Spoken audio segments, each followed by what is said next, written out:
The desert was quiet, too quiet. The wind blew soft lines across the golden sand. And the twin suns of planet Karos burned high in the sky like two angry eyes. Cole moved slowly, boots sinking into the hot dunes, his hand holding a small scanner that beeped weakly now and then. He was just a scavenger, looking for old tech or forgotten relics. Sometimes he found broken drones. Sometimes he found nothing. But today felt different. His scanner made a strange sound. Not a normal beep, was like a whisper, faint and broken. He stopped, turned the volume higher. The sound came again, but this time it almost sounded like a voice. "Help, me." Cole's eyes narrowed behind his sand visor. That couldn't be real. There were no living things here, not for miles. Maybe it was a glitch or an echo from some old satellite, but the voice came again. "Please, help." He dropped to his knees, scanning the area.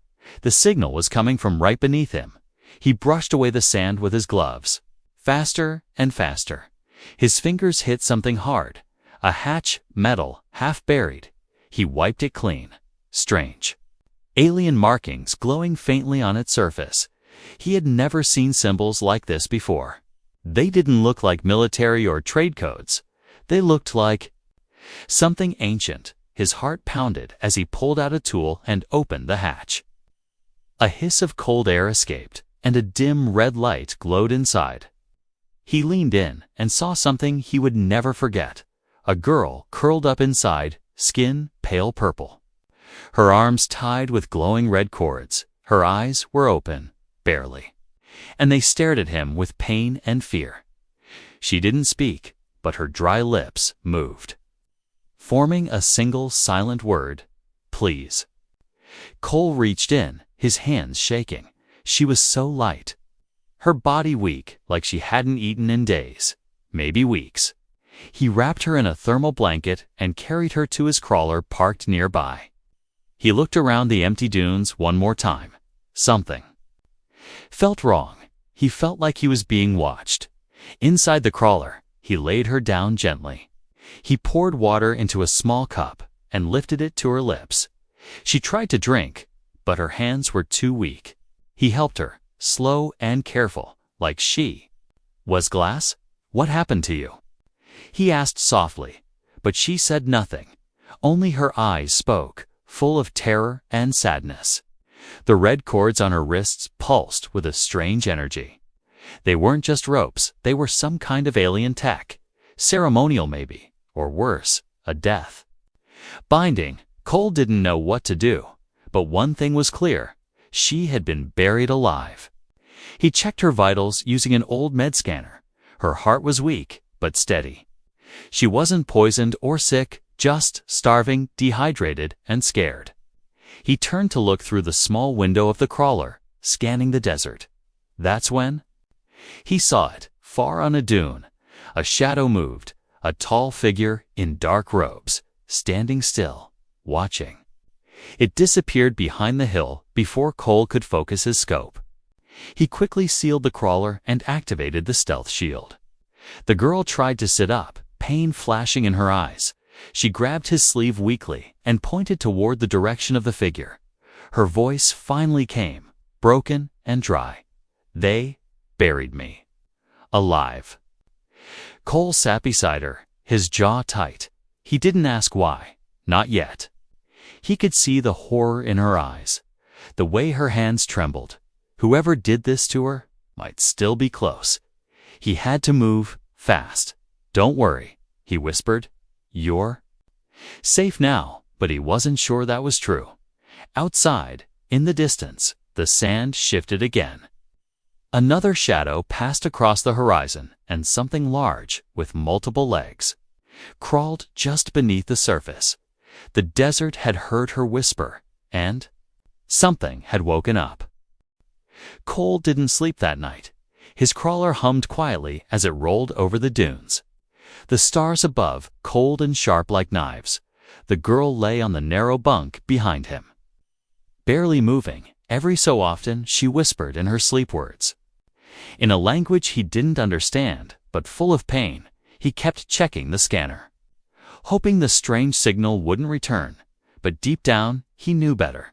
Something had been watching them. And whatever it was still out there. At dawn, the girl sat up suddenly. Her breathing was fast, her hands clutching the blanket like it was the only thing keeping her alive. Cole moved to her side quickly, trying not to startle her. She looked at him, eyes wide, her lips cracked, but able to form words now. "Don't speak my name," she whispered. "If they hear it, they'll find me." Cole didn't understand at first. Then he noticed her hand was glowing faintly, right where the cords wrapped around her wrist. Her bindings weren't just ropes, they were part of something much older, much darker. "What happens if I say your name?" he asked. She looked away, her voice trembling. "They bound me in silence," she said. "My name is a beacon now. Speak it, and they will come." His skin chilled.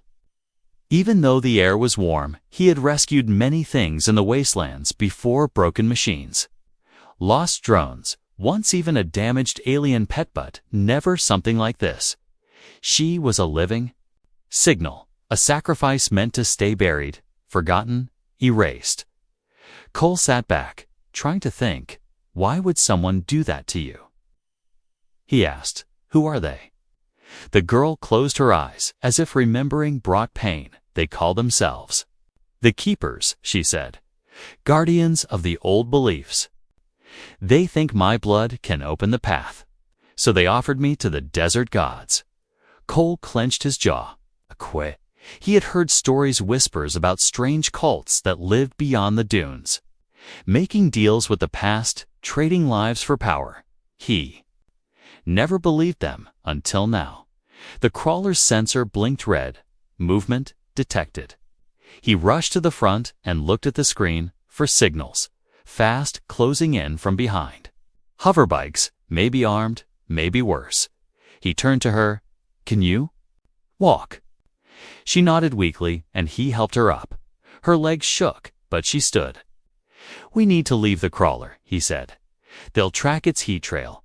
He grabbed 2 breath masks, tossed her a pack of water, and opened the floor hatch that led to the emergency glider, just big enough for 2, just fast enough to maybe escape.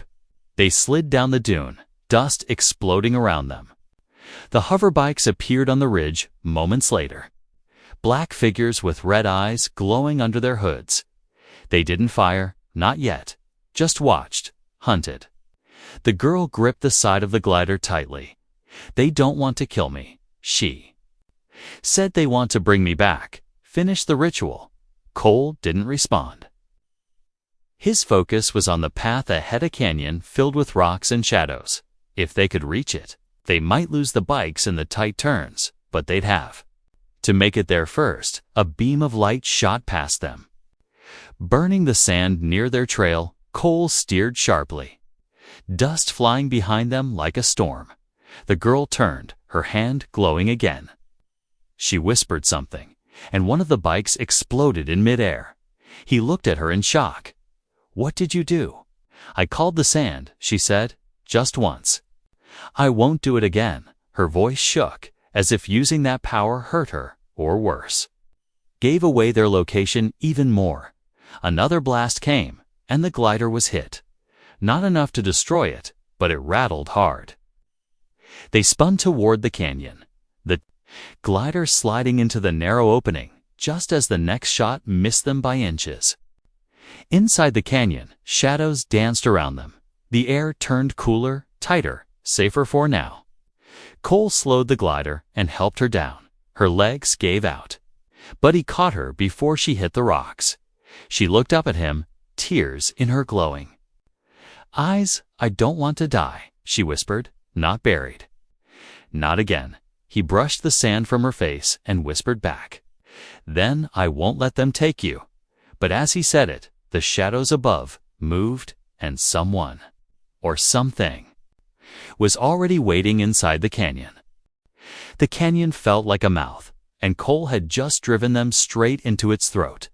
The rock walls stretched high, towering on both sides like sleeping giants. Light barely reached the floor, and the wind howled through narrow cracks. Carrying voices that didn't belong to either of them, the girl leaned against the canyon wall, breathing hard. Her skin still shimmered faintly. The cords on her wrists, dim but pulsing like a warning. Cole checked his weapon, half a charge. Left, not enough. If those hunters came in heavy, he needed answers. You said they want to finish a ritual. He whispered, what kind of ritual buries someone alive and turns their name into a tracking beacon? The girl looked up at him, her eyes glassy but awake now, clearer than before. A false one, she said. My people believed it was old law, but it was twisted, used to silence and control. She pulled her arm close, the cords glowing. For a moment, as if they heard her words and disapproved. I carry something in my blood, she continued. A spark from the time before memory. They say it was passed down from the firstborn of the ancients, those born with the mark can. Awakened machines lost to time. They feared me for it. Cole stared at her, heart racing. So, you're some kind of key. She gave a bitter smile. I was meant to become queen. Instead, they tried to erase me. Sacrificing me was easier than letting the old power return. Footsteps echoed deeper in the canyon, heavy and sharp. Not human. Cole pulled her behind a rock shelf, blaster ready. They stayed still as the sounds passed close, then faded. He turned back to her. So, if you're a key, what do you unlock? She closed her eyes and whispered, the Vault of Stars. He had heard of that before. Everyone had. Some ancient place lost in the galaxy, filled with knowledge and power far beyond modern tech. Most said it was a myth, like space fairy tales. But if she was telling the truth?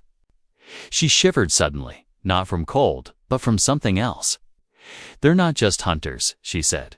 They're bound priests, trained to keep the vault closed at all cost, even if it means burning whole cities. Cole's stomach twisted.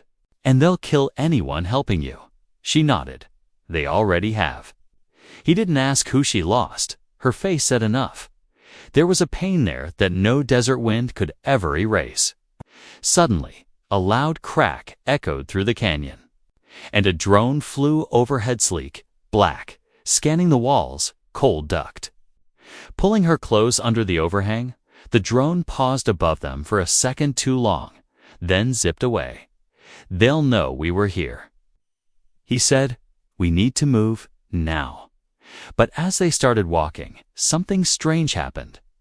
Her wrist cords glowed bright and then snapped.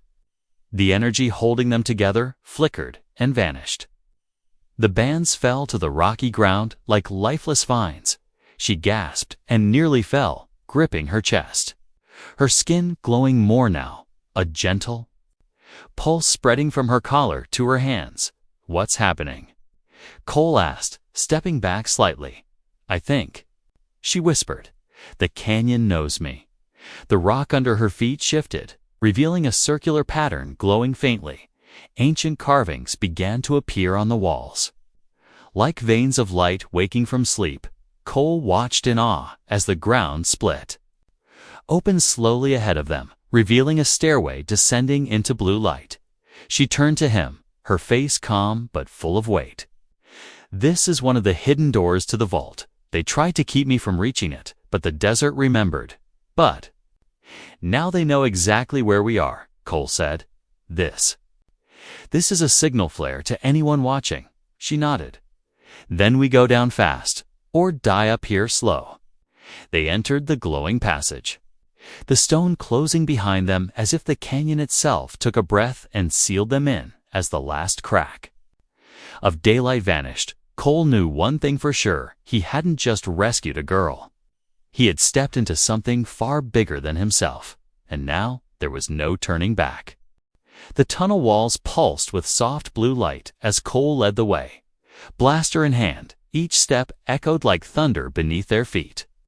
The girl moved behind him, her balance better now, as if the canyon's energy had strengthened her. She no longer looked like a helpless captive. Something inside her had started to awaken. They didn't speak much. The air was heavy with silence. The kind that presses down on your chest and makes every breath feel borrowed. Ancient carvings lined the stone, glowing softly in patterns Cole couldn't read, but the girl traced them with her fingers as they walked, like she remembered them from a dream. Suddenly, the ground shook, dust falling from the ceiling. Cole grabbed the wall and pulled her close. What was that? "They're trying to break in," she whispered. "They'll destroy the canyon if they have to." Another rumble followed, louder this time, as they moved faster. The air shifted, growing warmer with every step. The tunnel opened into a vast underground chamber, filled with pillars and strange floating stones. At the center stood a tall monolith, silver and gold, covered in swirling lights. The girl walked toward it slowly, her hand glowing again. Cole didn't stop her. He could feel it too now, something pulling the air tight. Like the moment before lightning strikes, she touched the monolith. The chamber exploded with light. Not a blast, but a wave of energy. Sweeping over everything like a storm made of memories, Cole dropped to his knees, blinking as visions flashed through his mind. Ancient cities, machines floating above water, giant starships being formed by thought alone, and always, always, her kind stood at the center of it all. When the light faded, the girl collapsed to the floor. Cole rushed to her side. "Are you okay?" She opened her eyes slowly, her voice soft. "It remembered me. And now I remember it." Before he could ask more, a roar shook the chamber. Not human, not machine, something primal, angry, alive. The ceiling above cracked, and a section of the canyon above them exploded inward. Dust and fire rained down, and from it dropped something massive. A war beast. It was over 3 meters tall. Its body a twisted mix of black armor and exposed muscle, red eyes burning like coals. Its arms were long, ending in clawed blades, and its legs moved like a predator's, fast and quiet. Despite its size, Cole fired without thinking. The shot hit, but only left a burn. The beast turned, growled, and charged. "Move," he shouted, dragging the girl behind a pillar as the monster struck. Cracking stone like paper, he tossed a stun grenade and pulled her up again. "We have to go." "There's no way out," she said, looking around. "Unless—" She ran to the monolith again, this time placing both hands on it. Her skin glowed brighter than before. Her hair floated slightly, as if gravity itself was weakening. The monolith answered her touch, opening a door behind it, a bridge of light forming over a deep chasm. Cole held her hand and ran with her across it. The beast followed, roaring, each step shaking the bridge. The girl turned once, whispered something he didn't understand. The bridge vanished behind them. The warbeast fell into the black pit below, screaming as it vanished into the dark. They stood on the other side, breathing hard, hearts racing. Cole looked at her in shock. "How are you doing all this?" She didn't answer right away. Her eyes stared into the distance, wide with something deeper than fear, something like fate. "I'm not just the key," she said. "I was born to awaken the vault." But they didn't want a ruler, only a tool. Cole touched her shoulder, firm and calm. "They buried you so you'd be forgotten," he said. "But now you're awake." And behind them, the vault began to open. Slowly, layer by layer, light spilling out into the shadows.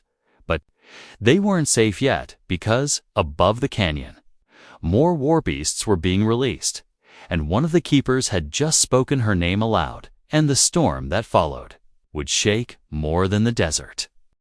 The vault's light wrapped around them like dawn trapped underground. The walls shifted silently, stone moving like liquid, forming strange patterns and paths, as if the place itself breathed with purpose.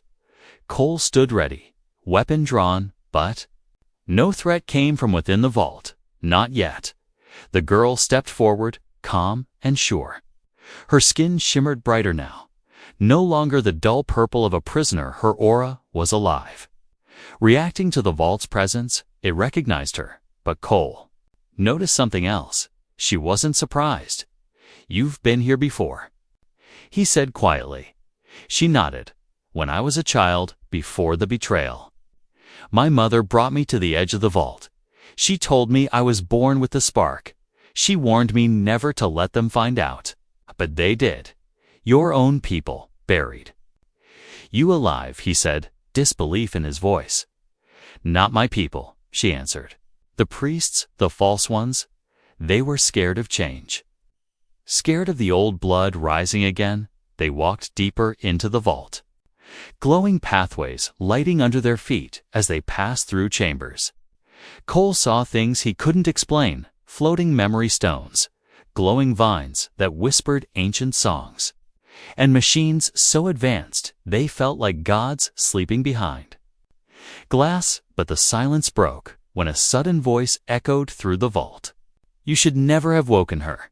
Cole spun around, blaster raised.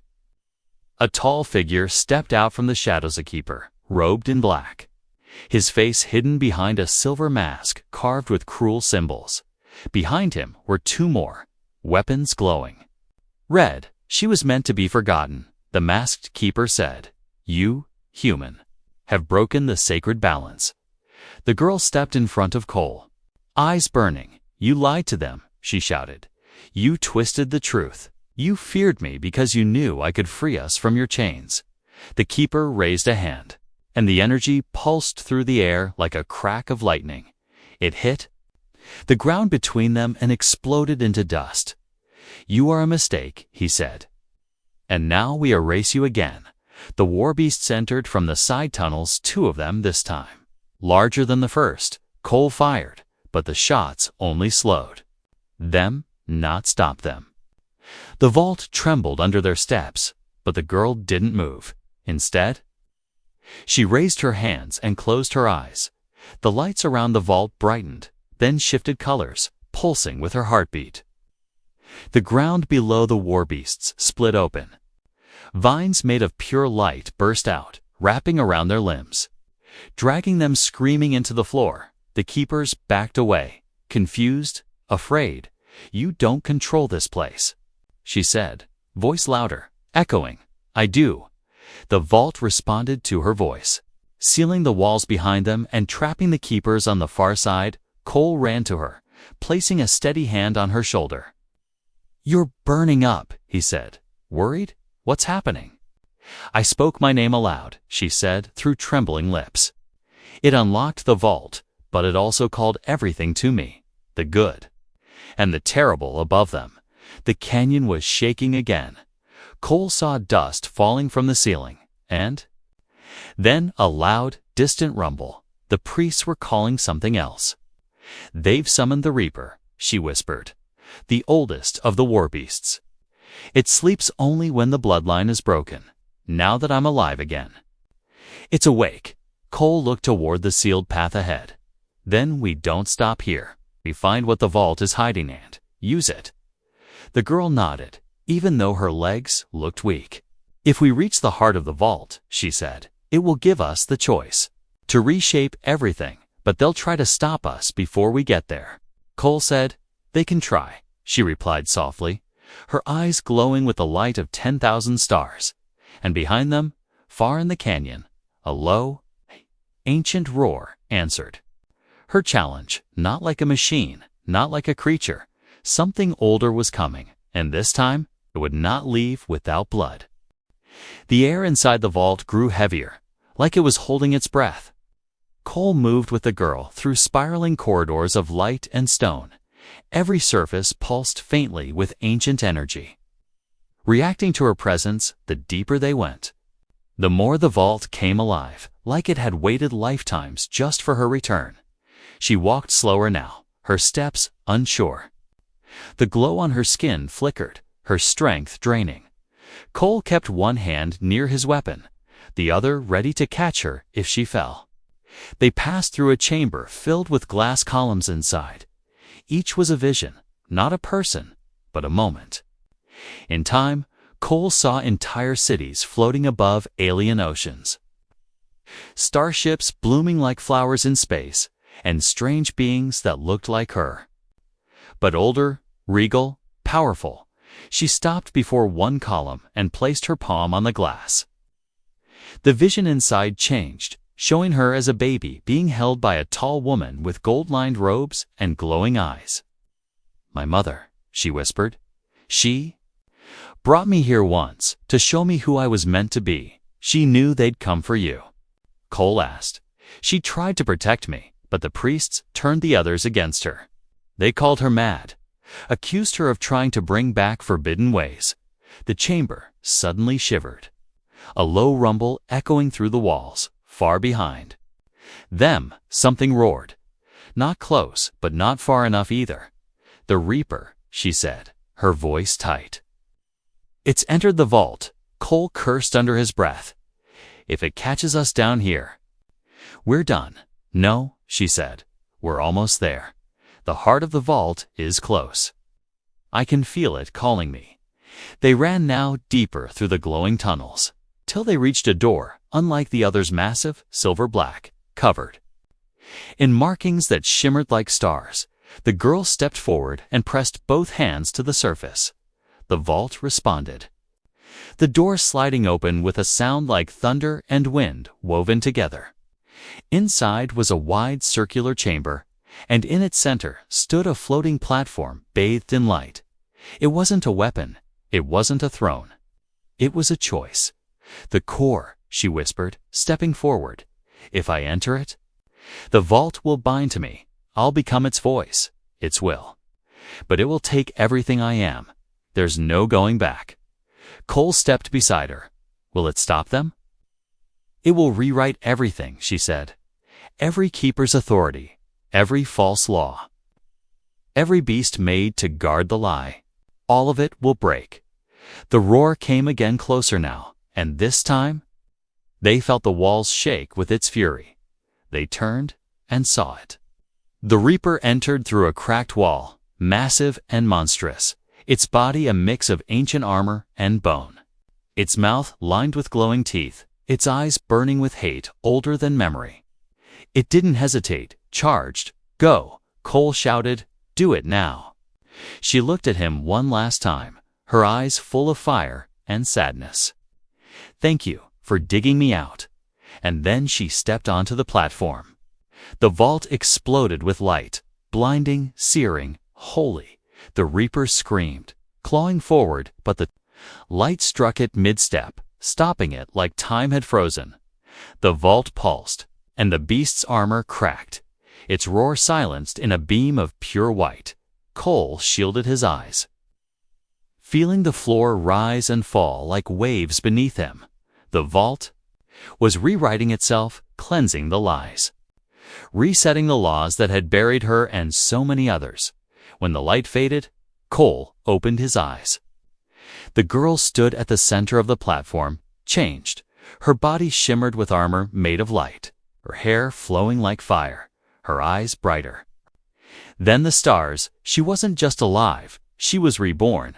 "I am the voice of the vault," she said, her voice echoing everywhere, "and I will not be silent again." Far above, in the canyons and temples and cities beyond, the false keepers felt it. Their time was over. The vault's awakening sent shockwaves across the desert, from the crumbled temples of the false priests to the hidden outposts beyond the dunes. Every keeper felt the shift. Their war beasts collapsed, their bindings cracked, their ancient commands turned to dust the moment she spoke. But deep within the heart of the vault, Cole stood still, staring at the girl. No, the queen now wrapped in light and authority. Her presence filled the chamber like gravity. Yet her eyes searched for him. She stepped down from the glowing platform, her bare feet touching the stone with a sound like thunder hidden inside silence. The light around her calmed, and for a moment, she was just herself again. The girl who had once been buried alive, scared, silent, forgotten. "You came back," she said, her voice soft now, real. "I told you I wouldn't let them take you," Cole replied, lowering his blaster. Didn't expect you to turn into a goddess, though. She gave a quiet smile. And something warm returned to her face. Neither did I, she whispered. But you gave me the chance to remember who I was. Who I was meant to be. They stepped through the vault together. The walls parting to reveal an opening high above the canyon. A beam of light shined down from the twin suns, and in the distance the sky began to shift ships, turning. Systems crashing, the rule of the keepers falling apart piece by piece. The girl lifted her hand, and a glowing sphere appeared floating and pulsing. Alive with old knowledge, this is the memory seed, she explained. It holds the truth of my people. It will rewrite the archives on every connected world. The lies will fall, and those like me, hiding across the stars, will know. They are not alone. Cole watched her, quiet. He knew this moment was bigger than either of them, but still, one thought burned in his chest. What happens now? He asked.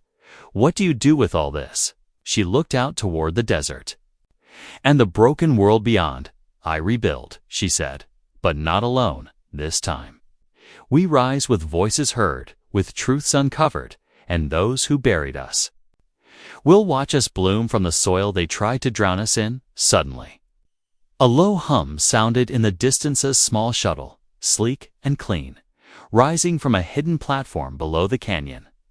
The vault gave us a ship, she said, smiling faintly. It wants us to leave this place, spread the awakening. As they boarded the shuttle, Cole paused at the doorway, glancing back one last time at the path they'd taken. Never thought digging up old tech would lead me to a queen, he muttered. She touched his shoulder gently. You didn't just dig up the past, Cole, she said. You rescued the future. The shuttle lifted slowly, rising above the burning sands, the light of the vault fading behind them. Far below, but across the stars, something new had begun. Stories were already forming of a buried girl, a wandering human, and the light that rose from the deepest grave. She had been thrown away like nothing. But now she ruled with truth in her hands and the stars at her feet. And beside her flew the man who refused to walk away when the world stayed silent. The girl once buried alive was now a legend, and her voice would echo across galaxies forever.